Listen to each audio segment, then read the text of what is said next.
Hi all, എല്ലാവർക്കും നമസ്കാരം. സഹകാരിയുടെ പുതിയൊരു വീഡിയോയിലേക്ക് എല്ലാവർക്കും സ്വാഗതം. നമ്മൾ എടുക്കാൻ പോകുന്നത് ഇൻകം ടാക്സ് ആണ് എടുക്കാൻ പോകുന്നത്. ഇൻകം ടാക്സിലെ 5 ഹെഡ്സ് ഓഫ് ഇൻകത്തിലെ ഇൻകം ഫ്രം അതർ സോഴ്സ് എന്ന് പറയുന്ന ഹെഡാണ് ഇന്ന് ഡിസ്കസ് ചെയ്യുന്നത്. സോ നമുക്കറിയാം 5 ഹെഡ്സ് ഓഫ് ഇൻകത്തിലെ salary, house property, income from other source, profit and gain from business and profession, capital gain, then last one ആണ് income from other source. 4 heads of income കഴിഞ്ഞ previous ക്ലാസ്സിലൊക്കെ discuss ചെയ്താണ്. ഇന്ന് നമ്മൾ discuss ചെയ്യുന്നത് income from other source ആണ്. എന്താണ് income from other source നമുക്ക് നോക്കാം. So income from other source എന്ന് വെച്ചിട്ടുണ്ടെങ്കിൽ നമ്മളെ സംബന്ധിച്ച് പറഞ്ഞു കഴിഞ്ഞാൽ ഈ 4 ഹെഡ്സ് ഓഫ് ഇൻകത്തിൽ ഉൾപ്പെടാത്ത വേറെ ഏതെങ്കിലും ഇൻകംസ് ഉണ്ടെങ്കിൽ അതിനെയാണ് എന്ത് വിളിക്കുക, ഇൻകം ഫ്രം അതർ സോഴ്സ് എന്ന് വിളിക്കുക. ഇതിൽ 2 ടൈപ്സ് ഓഫ് ഇൻകം ഉണ്ട്. ജനറൽ ഇൻകം ഉണ്ട്, അതുപോലെ തന്നെ സ്പെസിഫിക് ഇൻകംസ് ഉണ്ട്. അപ്പോൾ ജനറൽ ഇൻകം എന്താണെന്ന് പറഞ്ഞു കഴിഞ്ഞാൽ അഗ്രികൾച്ചർ ഇൻകം. അഗ്രികൾച്ചർ ഇൻകം നമുക്കറിയാം, അത് ടാക്സബിൾ അല്ല എന്നുള്ളത് നമുക്കറിയാം. പക്ഷേ അത് ലാൻഡ് ഇൻ ഇന്ത്യയിലാണെങ്കിലാണ് ടാക്സബിൾ അല്ലാത്തത്. അതേസമയം agriculture income from land outside India ആണെങ്കിൽ, വിദേശ രാജ്യത്തു നിന്നുള്ള അഗ്രികൾച്ചർ ഇൻകം ആണെങ്കിൽ അത് ടാക്സബിൾ ആണ്, ഇൻകം ഫ്രം അതർ സോഴ്സിലാണ് വരുന്നത്. Receipt from other than employer. എംപ്ലോയറിൻ്റെ കയ്യിൽ നിന്നല്ലാതെ വേറെ എവിടെയെങ്കിലും പൈസ കിട്ടി, അപ്പോൾ അതെന്താണ്, അതും ജനറൽ ഇൻകത്തിൽ വരും, ഇൻകം ഫ്രം അതർ സോഴ്സിൽ വരും. Subletting ground rent. എനിക്കൊരു വീടുണ്ട്, ആ വീട് ഞാൻ എന്ത് ചെയ്തു, വാടകയ്ക്ക് കൊടുത്തു. ഓക്കെ, ആ വാടക കൊടുത്ത് എന്നെ സംബന്ധിച്ച് ഹൗസ് പ്രോപ്പർട്ടിയാണ്. ഫോർ എക്സാമ്പിൾ, മറ്റൊരു എക്സാമ്പിൾ പറയുകയാണെങ്കിൽ എ എന്ന് പറയുന്ന വ്യക്തിയുടെ പ്രോപ്പർട്ടി ആയിരുന്നു ഇത്. ഓക്കെ, എ എന്താ വെച്ചിട്ടുണ്ടെങ്കിൽ ഈ പ്രോപ്പർട്ടി ബി എന്ന് പറയുന്ന വ്യക്തിക്ക് എന്ത് ചെയ്തു, ലെറ്റ് ചെയ്തു. അപ്പോൾ ബിയിൽ നിന്ന് എയിലേക്ക് കുറച്ച് പൈസ കിട്ടും. സോ എനെ സംബന്ധിച്ച് ഇൻകമാണ്, അതെന്താണ്, ഇൻകം ഫ്രം ഹൗസ് പ്രോപ്പർട്ടിയാണ്. ഓക്കെ, ബി ഈ പറഞ്ഞ പ്രോപ്പർട്ടി എടുത്തിട്ട് എന്താ ചെയ്തതെന്ന് വെച്ചിട്ടുണ്ടെങ്കിൽ ഇത് 4 ആക്കി വീതിച്ചിട്ട് എന്ത് ചെയ്തു, സിക്കും ഡിക്കും ഇക്കും എഫിനും എന്ത് ചെയ്തു, വാടക കൊടുത്തു, സബ്ലെറ്റ് ചെയ്തു. സബ്ലെറ്റ് ചെയ്തപ്പോൾ ബിക്ക് സിയിൽ നിന്നും ഡിയിൽ നിന്നും ഇയിൽ നിന്നും എഫിൽ നിന്ന് കിട്ടി, വാടക കിട്ടി. അതിനെയാണ് ഇത് വിളിക്കുന്നത്, സബ്ലെറ്റിംഗ് എന്നാണ് വിളിക്കുന്നത്. അപ്പോൾ അത് ഇൻകം ഫ്രം ഹൗസ് പ്രോപ്പർട്ടിയിലല്ല വരുന്നത്. കാരണം എന്തുകൊണ്ടാണ്, ബിയുടെ പ്രോപ്പർട്ടി അല്ല ഇത്, ബിക്ക് ഓണർഷിപ്പ് ഇല്ല. നമ്മൾ ഇൻകം ഫ്രം ഹൗസ് പ്രോപ്പർട്ടിയുടെ കണ്ടീഷനിൽ പഠിച്ചിരിക്കുന്നത് എന്താണ്, അതിൻ്റെ ഓണർ ആയിരിക്കണം എന്നുള്ളൊരു കണ്ടീഷൻ പഠിച്ചിട്ടുണ്ട്. അപ്പോൾ ഇവിടെ ഓണർ ആരാ, എ ആണ്. അപ്പോൾ ബിക്ക് സിയിൽ നിന്നും ഡിയിൽ നിന്നും ഇയിൽ നിന്നും എഫിൽ നിന്നും കിട്ടുന്ന ഇൻകം എന്ന് പറയുന്നത് ഇൻകം ഫ്രം ഹൗസ് പ്രോപ്പർട്ടി അല്ല, അതെന്താണ്, ഇൻകം ഫ്രം അതർ സോഴ്സിലെ ജനറൽ ഇൻകത്തിൽ വരും. അതായത് സബ്ലെറ്റിങ്ങിൽ നിന്നുള്ള ഇൻകമാണ്. അതുപോലെ തന്നെയാണ് ഗ്രൗണ്ട് റെൻറ്റ്. ഗ്രൗണ്ട് റെൻറ്റ് വാടകയ്ക്ക് കൊടുക്കുക, പാർക്കിംഗ് ലോട്ട്സിലൊക്കെ വാടക കൊടുക്കുക. സോ ഇതൊക്കെ ജനറൽ ഇൻകത്തിൽ വരുന്നതാണ്. റോയാലിറ്റി. ഓക്കെ, നമ്മൾ മൈനിങ്ങിനുള്ള സ്ഥലങ്ങളൊക്കെ റോയാലിറ്റി, അങ്ങനെയുള്ള സംഭവം റോയാലിറ്റി ഇൻകംസ് ഒക്കെ ഉണ്ടല്ലോ, അതൊക്കെ റോയാലിറ്റി, അതൊക്കെ ജനറൽ ഇൻകത്തിൽ വരുന്നതാണ്, ഇൻകം ഫ്രം അതർ സോഴ്സാണ്. Agency commission, meeting fee or sitting fee. നമ്മൾ ഒരു ഇതിൻ്റെ ചെയർമാനായിട്ടോ അല്ലെങ്കിൽ അങ്ങനെ ഇതിലൊക്കെ ആയിട്ട് നിൽക്കണമെങ്കിൽ നമ്മൾ അതിൻ്റെ മീറ്റിങ്ങിലൊക്കെ പോകുന്നതിന് മീറ്റിംഗ് ഫീയും സിറ്റിംഗ് ഫീസൊക്കെ കിട്ടും. അപ്പോൾ ഒരു ഏതെങ്കിലും ഒരു കോക്കനട്ട് ഡെവലപ്മെൻറ്റ് ബോർഡോ അല്ലെങ്കിൽ ഇത്തരത്തിലുള്ള ബോർഡുകളൊക്കെ ഉണ്ടെങ്കിൽ ചില ബോർഡുകളിൽ ഉള്ള മെമ്പർമാർക്ക് അതിൻ്റെ ചെയർമാനൊക്കെ ആ മീറ്റിങ്ങിൽ പങ്കെടുക്കുന്നതിന് മീറ്റിംഗ് ഫീസും സിറ്റിംഗ് ഫീസൊക്കെ കിട്ടാറുണ്ട്. സോ അതെന്ന് വെച്ചിട്ടുണ്ടെങ്കിൽ ഏതിൽ ഇൻകത്തിലാണ് വരുന്നത്, ഇൻകം ഫ്രം അതർ സോഴ്സിലെ ജനറൽ ഇൻകത്തിലാണ് വരുന്നത്. Family pension. ഫാമിലി പെൻഷൻ എന്ന് പറയുന്നത് എന്താണ്, അത് ജനറൽ ഇൻകത്തിലാണ് വരുന്നത്. ഓക്കെ, ദെൻ അടുത്തതാണ് interest from bank, post office saving scheme, security deposit, personal loan, ഇതൊക്കെ എന്താണ്, ജനറൽ ഇൻകത്തിൽ വരുന്നതാണ്. Remuneration for consultancy service. Consultancy service നടത്തുമ്പോൾ നമുക്ക് റെമ്യൂണറേഷൻ കിട്ടുക, അത് ഇൻകം ഫ്രം അതർ സോഴ്സിൽ വരുന്നതാണ്. ദെൻ അടുത്താണ് interest on tax refund, then interest on employees contribution to unrecognised provident fund, ഇതൊക്കെ ഇതിൽ വരുന്നതാണ്, ഇൻകം ഫ്രം അതർ സോഴ്സിൽ ജനറൽ ഇൻകത്തിൽ വരുന്നതാണ്. Then income from undisclosed source. നമുക്ക് അൺഡിസ്ക്ലോസ്ഡ് ആയിട്ടുള്ള സോഴ്സിൽ നിന്ന് എന്തെങ്കിലും ഇൻകം വന്നു കഴിഞ്ഞാൽ അത് ഇൻകം ഫ്രം അതർ സോഴ്സിൽ വരും. Interest earned prior to commencement of business. Commencement of ബിസിനസ്സിന് മുമ്പ്, ബിസിനസ് തുടങ്ങുന്നതിന് മുമ്പ് ഇൻട്രസ്റ്റ് ഏൺ ചെയ്യാം. സോ ബിസിനസ് തുടങ്ങുന്നതിന് മുമ്പ് ഏൺ ചെയ്യുന്ന ബിസിനസ്സിൽ നിന്ന് കിട്ടുന്ന ഇൻട്രസ്റ്റ് എന്തെങ്കിലും ഉണ്ടെങ്കിൽ അതൊക്കെ ഇൻകം ഫ്രം അതർ സോഴ്സിലാണ് വരിക. Remuneration from journals, articles. നമ്മൾ ചില ജേർണൽസിലോ ആർട്ടിക്കിൾസിലൊക്കെ നമ്മൾ എന്ത് ചെയ്യാനാണ്, നമ്മളുടെ പ്രബന്ധം നമ്മൾ എന്തെങ്കിലുമൊക്കെ എഴുതി കൊടുക്കുകയാണെങ്കിൽ നമുക്ക് അതിൽ നിന്ന് റെമ്യൂണറേഷൻ കിട്ടും. നല്ല നല്ല മാഗസിൻസിലോ ജേർണൽസിലോ ആർട്ടിക്കിൾസിലൊക്കെ എഴുതി കൊടുക്കുകയാണെങ്കിൽ നമുക്ക് റെമ്യൂണറേഷൻ കിട്ടും. സോ അതൊക്കെ ഏതാണ്, ഇൻകം ഫ്രം അതർ സോഴ്സിലെ ജനറൽ ഇൻകത്തിലാണ് വരുന്നത്. അടുത്താണ് സ്പെസിഫിക് ഇൻകം. എന്താണ് specific income? Dividend from company. കമ്പനിയിൽ നിന്ന് കിട്ടുന്ന ഡിവിഡൻഡ്. നേരത്തെ ഡിവിഡൻഡ് ടാക്സബിൾ അല്ലായിരുന്നു, ഇപ്പോൾ അതെന്താണ്, ടാക്സബിൾ ആണ്. നേരത്തെ എന്തുകൊണ്ടാണ് ഡിവിഡൻഡ് ടാക്സബിൾ അല്ലായിരുന്നത്?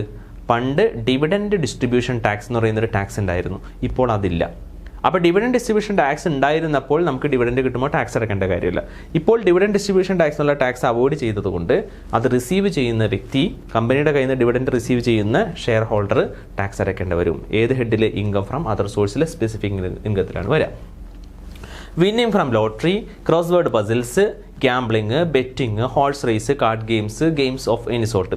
ലോട്ടറി അടിക്കുക, ഓക്കെ, അപ്പോൾ നമുക്കറിയാം ഒരുപാട് ലോട്ടറീസൊക്കെ ഉണ്ടല്ലേ. അപ്പോൾ ലോട്ടറി വിൻ ചെയ്ത് കഴിഞ്ഞാൽ നമുക്ക് കിട്ടുന്ന ഗെയിൻ എന്ന് പറയുന്നത് അത് ഇൻകം ഫ്രം അതർ സോഴ്സിലാണ് വരിക. അതുപോലെ തന്നെ crossword puzzles, gambling, betting, അതുപോലെ തന്നെ ഹോഴ്സ് റേസ്, കാർഡ് ഗെയിംസ്, അങ്ങനെയുള്ള വരുമാനങ്ങളെല്ലാം എന്ത് തന്നെയാണ് ഇൻകം ഫ്രം അതർ സോഴ്സിലാണ് വരുന്നത്. ഓക്കെ, ദെൻ അടുത്താണ് ഗിഫ്റ്റ് എക്സീഡിങ് 50,000. 50,000 രൂപക്ക് മുകളിലുള്ള ഗിഫ്റ്റ് നമുക്ക് കിട്ടണമെങ്കിൽ അതും ഏതിലാണ് വരാം? ഇൻകം ഫ്രം അതർ സോഴ്സിലാണ് വരാം. ഓക്കെ, ഗിഫ്റ്റ് എക്സീഡിങ് 50,000, 50,000 രൂപക്ക് മുകളിലുള്ള ഗിഫ്റ്റ് കിട്ടണമെങ്കിൽ ഇൻകം ഫ്രം അതർ സോഴ്സിലെ സ്പെസിഫിക് ഇൻകത്തിലാണ് വരാം. പക്ഷേ ആ ഗിഫ്റ്റ് എന്ന് പറയുന്നത് റിലേറ്റീവ്സിൻ്റെ കയ്യിൽ നിന്നാണ് ഗിഫ്റ്റ് മേടിക്കുന്നതെങ്കിൽ 50,000 രൂപക്ക് മുകളിലുള്ള ഗിഫ്റ്റ് ആണെങ്കിലും അത് ടാക്സബിൾ അല്ല, അത് എക്സംപ്റ്റഡ് ആണ്. ഓക്കെ, അതല്ലാതെ 50,000 താഴെയുള്ള ഗിഫ്റ്റ് മറ്റാരുടെ കയ്യിലും കയ്യിൽ നിന്ന് മേടിക്കാനാണെങ്കിൽ അതെന്താണ്? ടാക്സബിൾ അല്ല. ഓക്കെ, സോറി, 50,000 താഴെ മേടിക്കാൻ എക്സീഡ് ആണെങ്കിൽ 50,000 മുകളിലാണ് മേടിക്കുന്നത്, റിലേറ്റീവ്സ് അല്ലാത്ത ആളുകളുടെ അടുത്താണ് മേടിക്കുന്നതെങ്കിൽ അത് ടാക്സബിൾ ആണ്, സ്പെസിഫിക് ഇൻകത്തിൽ വരും, ഇൻകം ഫ്രം അതർ സോഴ്സിൽ വരും. The letting of plant and machinery furniture. നമ്മൾ പ്ലാന്റ് ആൻഡ് മെഷീനറിയോ അല്ലെങ്കിൽ ഫർണിച്ചറോ നമ്മൾ വാടകയ്ക്ക് കൊടുക്കുകയാണ്, ലെറ്റ് ചെയ്യാണ്, അതിൽ നിന്ന് നമുക്ക് വരുമാനം കിട്ടണമെങ്കിൽ അത് വരും, ഇൻകം ഫ്രം അതർ സോഴ്സിൽ വരും. നമ്മൾ ഓൾറെഡി പഠിച്ചിട്ടുണ്ട്, പ്ലാന്റ് ആൻഡ് മെഷീനറിയും ബിൽഡിങ്ങോട് കൂടിയിട്ട് വാടകയ്ക്ക് നമ്മൾ കൊടുക്കാം. അപ്പോൾ വാടകയ്ക്ക് കൊടുക്കണമെങ്കിൽ അത് ഇൻകം ഫ്രം ഹൗസ് പ്രോപ്പർട്ടിയിലല്ല വരുന്നത്, ഇൻകം ഫ്രം അതർ സോഴ്സിലാണ് വരുന്നതെന്ന് പറഞ്ഞു. ഓക്കെ, അത് ഇൻസെപ്പറബിൾ ആണെങ്കിലാണ്, അതായത് ലാൻഡ് ആൻഡ് ബിൽഡിങ്ങും പ്ലാന്റ് ആൻഡ് മെഷീനറി ഇൻസെപ്പറബിൾ ആണെന്നുണ്ടെങ്കിൽ അതിൽ നിന്ന് കിട്ടുന്ന റെൻറ്റ് എന്ന് പറയുന്നത് നമ്മളെ സംബന്ധിച്ച് ഇതിൽ വരും, സ്പെസിഫിക് ഇൻകത്തിലാണ് വരുന്നത്. ഓക്കെ, അതുപോലെ തന്നെ ഫർണിച്ചറിൽ നിന്ന് കിട്ടുന്ന ഇൻകം സ്പെസിഫിക് ഇൻകത്തിലാണ് വരുന്നത്. സോ ക്ലിയർ ആയെന്ന് വിശ്വസിക്കുന്നു. The letting of building along with plant and machinery, ഇത് ഇവിടെ വീണ്ടും പറയാണ്, letting of building along with plant and machinery furniture if rent is inseparable. Inseparable ആയിട്ടുള്ള റെന്റ് ഉണ്ടെങ്കിൽ അതും ഏതിൽ വരാം? സ്പെസിഫിക് ഇൻകത്തിലാണ് വരിക. ദെൻ നെക്സ്റ്റ് അടുത്തത് key man insurance policy. Key man insurance പോളിസിയുടെ തുക നമുക്ക് കിട്ടും, ഒരു സം അഷ്വേർഡ് തുക നമുക്ക് കിട്ടി. ഓക്കെ, അപ്പോൾ ഞാനൊരു കീമാൻ ആണ്, അപ്പോൾ എൻ്റെ പേരിൽ ഇൻഷുറൻസ് എടുത്തിട്ടുണ്ട്, അതിൻ്റെ സം അഷ്വേർഡ് തുക എനിക്ക് കിട്ടിക്കഴിഞ്ഞാൽ അത് ഇൻകം ഫ്രം അതർ സോഴ്സ് ആണ്. Okay, then interest on security, ബാങ്കിൽ നിന്ന് ഇൻട്രസ്റ്റ് കിട്ടി, ഇൻകം ഫ്രം അതർ സോഴ്സ് ആണ്. ദെൻ സെക്യൂരിറ്റീസിൽ നിന്ന് ഇൻട്രസ്റ്റ് കിട്ടി, ഇൻകം ഫ്രം അതർ സോഴ്സ് ആണ്. ഇൻകം ഫ്രം റോയാലിറ്റി ഇൻകം കിട്ടി, ഇൻകം ഫ്രം അതർ സോഴ്സ് ആണ്. Interest on compensation or enhanced compensation. What is interest on compensation or enhanced compensation? What is compensation? നമ്മളുടെ asset നമ്മൾ വിറ്റതല്ല, നമ്മളുടെ Kochi metro റെയിലിന് വേണ്ടിയിട്ടോ അല്ലെങ്കിൽ K റെയിലിന് വേണ്ടിയിട്ട് സ്ഥലം government acquire ചെയ്തു, അല്ലെങ്കിൽ നമ്മുടെ NHൻ്റെ ഭാഗമായിട്ട് ഗവൺമെൻറ് സ്ഥലം എന്ത് ചെയ്തു? അക്വയർ ചെയ്തു. അങ്ങനെ അക്വയർ ചെയ്തപ്പോൾ നമുക്ക് എന്ത് കിട്ടി? കോമ്പൻസേഷൻ കിട്ടി. കോമ്പൻസേഷൻ എന്ന് പറയുന്നത് 1 കോടി രൂപയാണ്. ആ 1 കോടി രൂപയിൽ നമുക്ക് പൈസ തരാനായിട്ട് സർക്കാർ വൈകി കഴിയുമ്പോൾ നമുക്ക് അതുമേൽ ഇൻട്രസ്റ്റ് കിട്ടും. ആ ഇൻട്രസ്റ്റ് എന്ന് പറയുന്നത് എന്താണ്? ഇൻകം ഫ്രം അതർ സോഴ്സിലാണ് വരിക. ആ കോമ്പൻസേഷൻ എന്ന് പറയുന്നത് ഇൻകം ഫ്രം ഹൗസ് പ്രോപ്പർട്ടിയിലാണ് വരിക. ഓക്കെ, അപ്പോൾ ഇൻട്രസ്റ്റ് എപ്പോഴും ഇൻകം ഫ്രം അതർ സോഴ്സിലാണ് വരിക. ഇനി or enhanced compensation. What is called as enhanced compensation? Enhanced compensation എന്ന് വെച്ചിട്ടുണ്ടെങ്കിൽ നമുക്ക് 1 കോടി കിട്ടി, നമ്മളത് ക്ലെയിം ചെയ്ത് കോടതിയിൽ പോയിട്ട് ക്ലെയിം ചെയ്തിട്ട് പറഞ്ഞു 1.5 കോടി രൂപ കിട്ടണം, 50 ലക്ഷം രൂപ കൂടുതൽ കിട്ടണമെന്ന് പറഞ്ഞു. സോ ആ എൻഹാൻസ്ഡ് കോമ്പൻസേഷൻ്റെ മേളിലും കിട്ടുന്ന ഇൻട്രസ്റ്റ് കിട്ടിക്കഴിഞ്ഞാൽ നമ്മളെ സംബന്ധിച്ച് എന്താണ്? അതും ഇൻകം ഫ്രം അതർ സോഴ്സിലാണ് വരിക. ഓക്കെ, അപ്പോൾ interest always on income from other source. Okay, then dividend income. Dividend received from investments such as stocks are taxed under income from other source. Dividend income കിട്ടണമെങ്കിൽ അത് income from other sourceലാണ്. ഞാൻ നേരത്തെ പറഞ്ഞല്ലോ, income from other sourceലാണ് ഇത് വരിക. However, as of the recent removal of dividend distribution tax. പണ്ടൊരു tax ഉണ്ടായിരുന്നു, dividend distribution tax എന്ന് പറയുന്ന ഒരു ടാക്സ് ഉണ്ടായിരുന്നു. സോ അത് റിമൂവ് ചെയ്തു. Individuals receiving dividend need to include them in their total income and pay tax based on their applicable slab rate. നേരത്തെ ഈ ഡിവിഡൻഡ് മേൽ ടാക്സ് അടയ്ക്കേണ്ടായിരുന്നു. ഓക്കെ, കാരണം കമ്പനി എന്ത് ചെയ്യും? ഡിവിഡൻഡ് ഡിസ്ട്രിബ്യൂഷൻ ടാക്സ് അടച്ചതിന് ശേഷമാണ് ഇത് ഡിസ്ട്രിബ്യൂട്ട് ചെയ്യുക. ആ ഉത്തരവാദിത്തം, ഡിവിഡൻഡ് ഡിസ്ട്രിബ്യൂഷൻ ടാക്സിൻ്റെ ഉത്തരവാദിത്തം കമ്പനിയിൽ നിന്ന് എന്ത് ചെയ്തു? ഗവൺമെൻറ് എടുത്ത് മാറ്റി. So individuals receiving dividend need to include them in their total income and pay tax based on their applicable slab rate. അപ്പോൾ അങ്ങനെ വരുമ്പോൾ ഈ ഡിവിഡൻഡ് ഡിസ്ട്രിബ്യൂഷൻ ടാക്സ് റിമൂവ് ചെയ്തതിനാൽ നിങ്ങൾക്ക് ഡിവിഡൻഡ് കിട്ടിയിട്ടുണ്ടെങ്കിൽ അതുമേൽ നിങ്ങൾ ടാക്സ് അടയ്ക്കേണ്ടി വരും. അത് ഇൻകം ഫ്രം അതർ സോഴ്സിൽ കാണിക്കണം. സ്ലാബ് റേറ്റിൽ നിങ്ങൾ ടാക്സ് അടയ്ക്കേണ്ടതായിട്ട് വരും. ഓക്കെ, അപ്പോൾ ഇത് കമ്പനികൾക്ക് കിട്ടിയ ഒരു ആനുകൂല്യമാണ്. എന്ത്? ഡിവിഡൻഡ് ഡിസ്ട്രിബ്യൂഷൻ ടാക്സിൻ്റെ ലയബിലിറ്റി അവരിൽ നിന്ന് ഒഴിവാക്കി ആ ബേർഡൻ ആരിലേക്ക് വന്നു? അത് ഷെയർ ഹോൾഡറിൻ്റെ കയ്യിലേക്ക് വന്നു. ഓക്കെ, അപ്പോൾ ഡിവിഡൻഡ് ഡിസ്ട്രിബ്യൂഷൻ ടാക്സ് ഇപ്പോൾ ഇല്ല, ഇത് മനസ്സിലാക്കിയിരിക്കുക. ഡിവിഡൻഡ് ഇൻകത്തിന് മേലെ ടാക്സ് അടയ്ക്കണം, ഇൻകം ഫ്രം അതർ സോഴ്സിലാണ്, സ്ലാബ് റേറ്റിൽ ടാക്സ് അടയ്ക്കണം. Taxpayer can claim interest expense up to 20% of the dividend income. Taxpayer can claim interest expense up to 20% of the dividend. Dividend income മേലെ 20% interest expense എന്ത് ചെയ്യാൻ പറ്റും, claim ചെയ്യാനായിട്ട് പറ്റും. Also, if the total dividend amount exceed 5,000, the company deducts TDS at 10% while paying the dividend. ഇനി ഇവിടെ വേറെ കാര്യമുണ്ട്. ഒരു കമ്പനി 5,000 രൂപയ്ക്ക് മുകളിലുള്ളൊരു ഡിവിഡൻഡ് ഷെയർ ഹോൾഡറിലേക്ക് ഡിസ്ട്രിബ്യൂട്ട് ചെയ്യുകയാണെങ്കിൽ കമ്പനിക്ക് മറ്റ് ഉത്തരവാദിത്തമുണ്ടെന്ന് 10% TDS പിടിച്ചിട്ടേ എന്ത് ഉള്ളൂ, അയാൾക്ക് ഡിവിഡൻഡ് കൊടുക്കാവുള്ളൂ. അപ്പോൾ ഞാനൊരു കമ്പനിയിലെ ഷെയർ ഹോൾഡർ ആണെന്നുണ്ടെങ്കിൽ എനിക്കൊരു മാസം 10,000 രൂപ ഡിവിഡൻഡ് തരാണ്, അല്ലെങ്കിൽ ഒരു വർഷം 10,000 രൂപ ഡിവിഡൻഡ് തരണയാണെങ്കിൽ 10,000-ൽ നിന്ന് 10% 1,000 രൂപ കട്ട് ചെയ്ത് 9,000 എനിക്ക് തരാൻ പാടുള്ളൂ.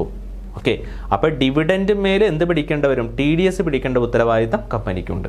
ഓക്കെ, അപ്പോൾ കമ്പനി ഒരിക്കലും ടാക്സ് അടയ്ക്കേണ്ട കാര്യമില്ല. കമ്പനി എൻ്റെ കയ്യിൽ നിന്ന് 10,000 രൂപയുടെ 10%-ആയിട്ടുള്ള 1,000 TDS പിടിച്ചിട്ട് എൻ്റെ പേരിൽ പാൻ നമ്പർ വെച്ചിട്ട് അവർ ആ ടാക്സ് അടച്ചാൽ മതി. അപ്പോൾ ടാക്സ് എൻ്റെ കയ്യിൽ നിന്ന് തന്നെയാണല്ലോ പോകുന്നത്.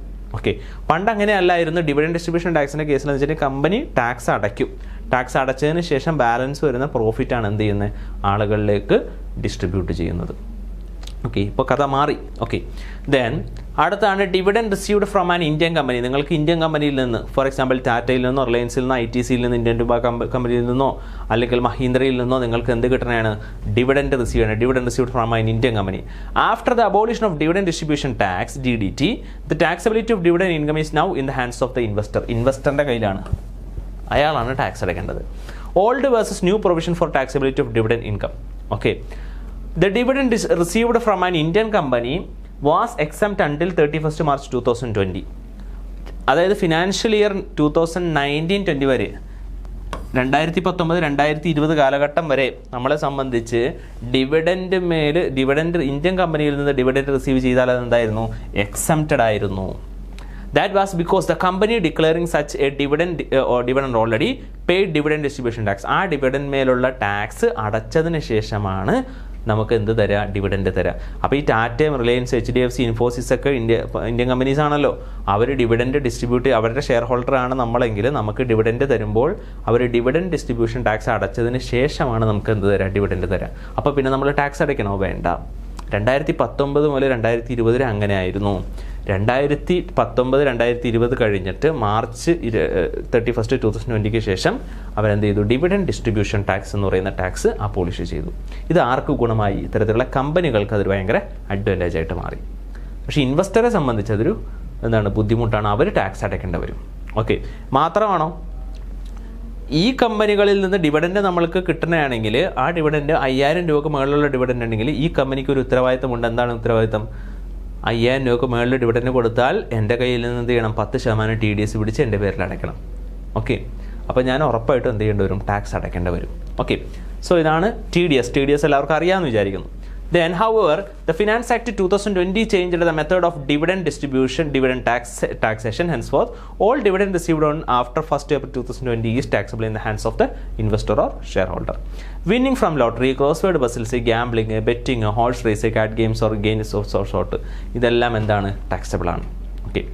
Then, fully taxable. അതൊക്കെ എന്താണ്, fully taxable ആണ്. Okay, no expenses are allowed to deduct. ഈ വിന്നിങ് ഫ്രം ഹോഴ്സ് റേസ്, അതുപോലെ തന്നെ ക്രോസ് വേർഡ് പസിൽസ്, ലോട്ടറി, ഇതുമേലൊക്കെ എന്താണ്, അത് ഫുള്ളി ടാക്സബിൾ ആണ്. ഇപ്പോൾ ലോട്ടറി മേടിച്ചു, എനിക്ക് 10 ലക്ഷം രൂപ ലോട്ടറി അടിച്ചു, ഞാൻ 2 ലക്ഷം രൂപയ്ക്ക് ലോട്ടറി മേടിച്ചതിന് 2 ലക്ഷം രൂപ, ആ എക്സ്പെൻസ് കുറയ്ക്കാൻ പറ്റുമോ, പറ്റത്തില്ല. ക്രോസ് വേർഡ് പസിൽസ് കളിക്കാൻ വേണ്ടിയിട്ട് കുറച്ച് ചിലവ് വന്നു, കുറയ്ക്കാൻ പറ്റുമോ, പറ്റില്ല. ഗാംബ്ലിങ് പറ്റുമോ, ഇല്ല. ബെറ്റിങ് പറ്റുമോ, ഇല്ല. ഹോഴ്സ് റേസ് പറ്റുമോ, ഇല്ല. Card games or any game of sort, so ഇതൊന്നും എന്ത് ചെയ്യില്ല, പറ്റില്ല. എക്സ്പെൻസുകളൊന്നും നമുക്ക് എന്ത് ചെയ്യാൻ പറ്റില്ല, ഡിഡക്റ്റ് ചെയ്യാനായിട്ട് സാധിക്കത്തില്ല. സോ ക്ലിയർ ആയെന്ന് വിശ്വസിക്കുന്നു. Then tax will be deducted at source at 30% if income exceed the following limit. ഇപ്പം നമ്മൾ തൊട്ട് മുന്നേ പറഞ്ഞ കുറച്ച് ഐറ്റംസ് ഉണ്ടല്ലോ, ഈ വിന്നിങ് ഫ്രം ലോട്ടറി പോലുള്ള ഐറ്റംസ്, ഇതിനെയാണ് നമ്മൾ വിളിക്കുന്നത് കാഷ്വൽ ഇൻകംസ് എന്നുകൂടി നമ്മൾ വിളിക്കാറുണ്ട്.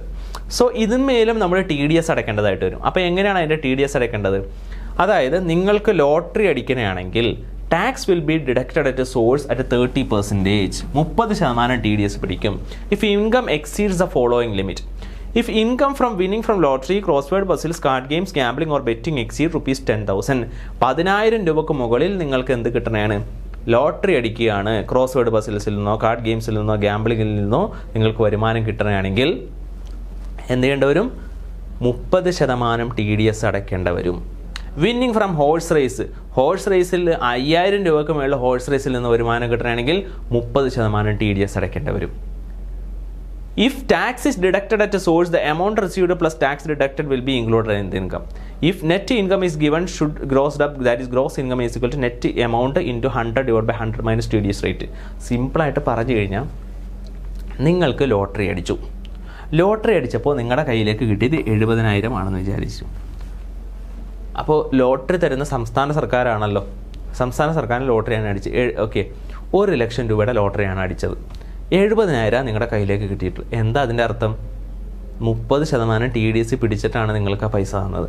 അപ്പോൾ 70,000 ഇൻറ്റു 100 ഡിവൈഡഡ് ബൈ 70 ചെയ്യണം. ദാറ്റ് ഈസ് നെറ്റ് എമൗണ്ട് കിട്ടിയത് into 100 divide by 100 minus TDS rate. TDS rate എത്രയാണ്? 30% അല്ലേ?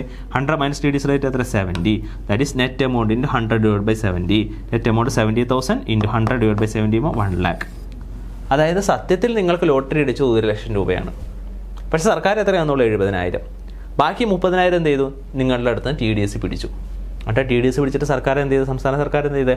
ആ TDS നിങ്ങളുടെ പാൻ നമ്പർ മേടിച്ചിട്ട് നിങ്ങളുടെ പേരിൽ അടച്ചിട്ടുണ്ട്. നിങ്ങൾ പേടിക്കൊന്നും വേണ്ട, ആ ടാക്സ് എമൗണ്ട് എന്ത് തന്നെ സർക്കാർ നിങ്ങളുടെ പേരിൽ അടച്ചിട്ടുണ്ട്. ഓക്കെ, അപ്പോൾ എന്നെ സംബന്ധിച്ച് വരുമാനം എത്രയാണ്? 1 ലക്ഷമാണ്. മനസ്സിലായോ? 70,000 അല്ല, 1 ലക്ഷമാണ് വരുമാനം. അപ്പോൾ സത്യം പറഞ്ഞു കഴിഞ്ഞാൽ ഞാൻ ആ വർഷം പണിക്കേ പോയിട്ടില്ല, ഒരു പണിക്കും പോയിട്ടില്ല. എവിടെ നിന്നോ കുറച്ച് പൈസ കിട്ടി, ഒരു 100 രൂപയുടെ ലോട്ടറി എടുത്തു, 1 ലക്ഷം രൂപ ലോട്ടറി അടിച്ചു, 70,000 രൂപ കയ്യിലേക്ക് കിട്ടി, 30% ടാക്സ് അടച്ചു. ഓക്കെ, അപ്പോൾ എൻ്റെ അടുത്ത് ഒരാൾ പറയാണ് എന്താണ് 0 to 2.5 lakh 2.5 ലക്ഷം വരെ ടാക്സ് അടയ്ക്കേണ്ട, 2.5 ലക്ഷം മുതൽ 5 ലക്ഷം വരെ ആണെങ്കിൽ 5% ടാക്സ്, 5 ലക്ഷം മുതൽ 10 ലക്ഷം വരെ ആണെങ്കിൽ 20% ടാക്സ്, 10 ലക്ഷത്തിന് മുകളിലാണെങ്കിൽ 30% ടാക്സ്. അപ്പോൾ നീ എന്ത് ചെയ്യേണ്ട കാര്യമില്ലല്ലോ, ടാക്സ് അടയ്ക്കേണ്ട കാര്യമില്ലല്ലോ, നിൻ്റെ വരുമാനം 2.5 ലക്ഷത്തിൽ താഴെയല്ലേ എന്ന് പറഞ്ഞു. ഓക്കെ, ഇയാൾ ടാക്സ് അപ്പോൾ എന്താ ഇയാൾ വിചാരിക്കുകയാണ് ഞാൻ 30,000 രൂപ ടാക്സ് അടച്ചിട്ടുണ്ടല്ലോ, അന്നത് റീഫണ്ടിന് ക്ലെയിം ചെയ്യാമെന്ന് പറഞ്ഞുകൊണ്ട് ക്ലെയിം ചെയ്യാനായിട്ട് പോകണം. അയാൾക്ക് കിട്ടുമോ? ഒരിക്കലും കിട്ടത്തില്ല. ഓക്കെ, നമുക്ക് ഇത്തരത്തിലുള്ള ക്യാഷ്വൽ ഇൻകത്തുമേൽ നമ്മൾ TDS അടയ്ക്കുകയോ ടാക്സ് അടയ്ക്കുകയോ ചെയ്തിട്ടുണ്ടെങ്കിൽ ആ പൈസ നമുക്ക് റീഫണ്ട് കിട്ടത്തില്ല. ഓക്കെ, ക്ലിയർ ആയെന്ന് വിശ്വസിക്കുന്നു. ഇനി അതേ സമയം ഇയാൾക്ക് 1 ലക്ഷം രൂപ എന്തുണ്ട്, അല്ലെങ്കിൽ എനിക്ക് 1 ലക്ഷം രൂപ ലോട്ടറി അടിച്ചു. ഓക്കെ, അപ്പോൾ എന്നെ സംബന്ധിച്ച് വരുമാനം എന്ന് പറയുന്നത് ഫോർ എക്സാമ്പിൾ ഒരു 4,50,000 ആണ് എൻ്റെ വരുമാനം. 4,50,000 എവിടെ നിന്ന്? ഇൻകം ഫ്രം സാലറിയിൽ നിന്നോ അല്ലെങ്കിൽ ഇൻകം ഫ്രം ഹൗസ് പ്രോപ്പർട്ടിയിൽ നിന്നോ എന്തെങ്കിലും ആയിക്കോട്ടെ.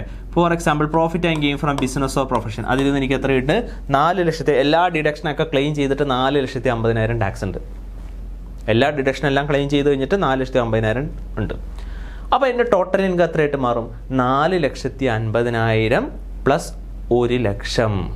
ഇതിനെ ഗ്രോസ് അപ്പ് ചെയ്തിട്ട് ഈ എമൗണ്ട് കാണിക്കണം. അപ്പോൾ എൻ്റെ വരുമാനം എത്രയാണ്? 4,50,000 പ്ലസ് 1 ലക്ഷം എത്രയാണ്? 4,50,000 പ്ലസ് 1 ലക്ഷം എന്ന് വെച്ചിട്ടുണ്ടെങ്കിൽ 5,50,000 രൂപ. 5,50,000 രൂപ വരും. ഓക്കെ, അപ്പോൾ എൻ്റെ ഇൻകം എന്തിൻ്റെ മുകളിൽ പോയി? 5 ലക്ഷത്തിന് മുകളിൽ പോയി. അപ്പോൾ എനിക്ക് റിബേറ്റ് കിട്ടുമോ? റിബേറ്റ് കിട്ടത്തില്ല. ഓക്കെ, അപ്പോൾ എൻ്റെ റിബേറ്റ് നഷ്ടപ്പെടും. അതുകൊണ്ടാണ് സർക്കാർ എന്ത് ചെയ്യുന്നത്? ഇത് ടോട്ടൽ ഇൻകത്തിലേക്ക് എന്ത് ചെയ്യണം? ഇത് ഇൻക്ലൂഡ് ചെയ്യണം. മനസ്സിലായോ? ടോട്ടൽ ഇൻകത്തിലേക്ക് ഇത് ഇൻക്ലൂഡ് ചെയ്താൽ ചില ആളുകളുടെ എന്ത് നഷ്ടപ്പെടും? റിബേറ്റുകളൊക്കെ നഷ്ടപ്പെടും. അതുകൊണ്ടാണ് സർക്കാർ എന്ത് ചെയ്യുന്നത്? TDS 30% പിടിക്കുക മാത്രമല്ല ചെയ്യുന്നത്, അത് ടോട്ടൽ ഇൻകത്തിലേക്ക് കൂട്ടാനും കൂടി പറയും. ഓക്കെ, അപ്പോൾ നമ്മുടെ എന്താണ് ടോട്ടൽ ഇൻകത്തിൽ കൂട്ടുകയെന്ന് വെച്ചാൽ ഇൻകം ഫ്രം ഈ പറഞ്ഞ ലോട്ടറിയിൽ നിന്നുള്ള വരുമാനം നമ്മളുടെ ഇൻകം ഫ്രം അതർ സോഴ്സിൽ ഇൻക്ലൂഡ് ചെയ്യണം. TDS അടച്ചിട്ടുണ്ടെങ്കിലും TDS ഉൾപ്പെടെയുള്ള എമൗണ്ട് നമ്മൾ എന്ത് ചെയ്യണം? ടോട്ടൽ ഇൻകത്തിലേക്ക് ഇൻക്ലൂഡ് ചെയ്യണം. അഥവാ ഇൻകം ഫ്രം അതർ സോഴ്സിലേക്ക് ഇൻക്ലൂഡ് ചെയ്യുമ്പോൾ ഓട്ടോമാറ്റിക്കലി ടോട്ടൽ ഇൻകത്തിലേക്ക് അത് വരും. അപ്പോൾ ഈ ബെനഫിഷ്യറിക്ക് എന്ത് നഷ്ടപ്പെടും? ഈ പറഞ്ഞ റിബേറ്റും കാര്യങ്ങളൊക്കെ ചിലപ്പോൾ നഷ്ടപ്പെടാൻ ചാൻസ് ഉണ്ട്. അപ്പോൾ ഞാൻ എന്ത് ചെയ്യേണ്ട വരും? സ്ലാബ് റേറ്റിൽ ടാക്സ് അടയ്ക്കേണ്ടി വരും. ഓക്കെ, അങ്ങനെ ഞാൻ എന്ത് ചെയ്യണം? സ്ലാബ് റേറ്റിൽ ടാക്സ് അടയ്ക്കുകയാണ്. അപ്പോൾ സ്ലാബ് റേറ്റിൽ ടാക്സ് അടയ്ക്കുന്ന സമയത്ത് എനിക്ക് ഈ പറഞ്ഞ ടാക്സ് അടച്ചത് എനിക്ക് തിരിച്ച് റീഫണ്ട് കിട്ടുമോ? ഇല്ല, എനിക്ക് റീഫണ്ട് കിട്ടത്തുമില്ല. ഓക്കെ, സോ ക്ലിയർ ആയെന്ന് വിശ്വസിക്കുന്നു. സോ ഇതാണ് tax will be deducted at source. TDS പിടിക്കും. വിന്നിങ് ഫ്രം ലോട്ടറിയിൽ എന്ത് പിടിക്കും? 30% TDS പിടിക്കുന്നതാണ്. ഓക്കെ, ദെൻ അടുത്താണ് ഗിഫ്റ്റ്. ഇഫ് ഇറ്റ് എക്സീഡ് 50,000 50,000 രൂപയ്ക്ക് മുകളിലുള്ള ഗിഫ്റ്റ് ആണെന്നുണ്ടെങ്കിൽ taxable, but not taxable in certain situation. ചില സാഹചര്യത്തിൽ അത് ടാക്സബിൾ അല്ല. ഏത് സാഹചര്യത്തിലാണ്? Gift from a relative. നിങ്ങൾ റിലേറ്റീവിൻ്റെ കയ്യിൽ നിന്നാണ് ഗിഫ്റ്റ് മേടിച്ചതെങ്കിൽ 50,000 രൂപയ്ക്ക് മുകളിലുള്ള ഗിഫ്റ്റ് ആണെങ്കിലും ടാക്സബിൾ അല്ല. ഗിഫ്റ്റ് റിസീവ്ഡ് ഡ്യൂറിങ് മാരേജ്, നിങ്ങളുടെ വിവാഹത്തിൻ്റെ ഭാഗമായിട്ട് നിങ്ങൾക്ക് എന്ത് കിട്ടി, ഗിഫ്റ്റ് കിട്ടി, ആരെങ്കിലുമൊക്കെ പൈസയൊക്കെ ആയിട്ടൊക്കെ തരുമല്ലോ, അതൊരിക്കലും ടാക്സബിൾ അല്ല. Gift under will, inheritance, contemplation or of death, okay, മരണാനന്തര സ്വത്തായിട്ടൊക്കെ നമുക്ക് കിട്ടാം. സോ അതും എന്തല്ല, ടാക്സ് അല്ല, അത് ഗിഫ്റ്റിൽ പെടുന്നതാണ്, ടാക്സബിൾ അല്ല. ഓക്കെ, ദെൻ അടുത്തതാണ് gift from local authority trust. Local അതോറിറ്റിയിൽ നിന്നോ ട്രസ്റ്റുകളിൽ നിന്നോ നിങ്ങൾക്ക് ഗിഫ്റ്റ് കിട്ടിക്കഴിഞ്ഞാൽ ടാക്സബിൾ അല്ല. Okay, gift from foundations, university, education institution, hospital, ഇവരുടെ അടുത്ത് നിന്നൊക്കെ ഗിഫ്റ്റ് കിട്ടുകയാണെങ്കിലും അതും എന്തല്ല, ടാക്സബിൾ അല്ല. So thank you all.